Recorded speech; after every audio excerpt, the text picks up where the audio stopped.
శ్రీమాత్రే నమః. ఈరోజు ఈ వీడియోలో మనం 2024 ఫిబ్రవరి 9 శుక్రవారం సింహరాశి ఫలితాలను చూద్దాం. మీరు ఇలాగే ప్రతిరోజు సింహరాశి ఫలితాలను తెలుసుకోవాలి అనుకుంటే మన ఛానల్ని సబ్స్క్రైబ్ చేసుకోండి. అలాగే ఈ వీడియోని ఒక లైక్ చేయండి.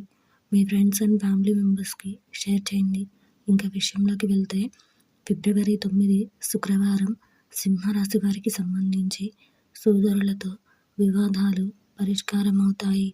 గృహమున శుభకార్యాలు నిర్వహిస్తారు. నూతన వాహనం కొనుగోలు చేస్తారు. చేపట్టిన పనులలో పురోగతి సాధిస్తారు. వ్యాపారాలు ఉత్సాహంగా సాగుతాయి. ఉద్యోగస్తులకు అనుకూల వాతావరణం ఉంటుంది. సంఘంలో విశేషమైన ఆదరణ పెరుగుతుంది. ఈరోజు మీకు కలిసి వచ్చే సంఖ్య 4. ఈరోజు మీకు కలిసి వచ్చే రంగు గోధుమ రంగు మరియు బూడిద రంగును ధరిస్తే మంచి శుభ ఫలితాలను పొందగలుగుతారు. ఈరోజు మీకు తూర్పు దిక్కు ప్రయాణాలు మంచివి కావు.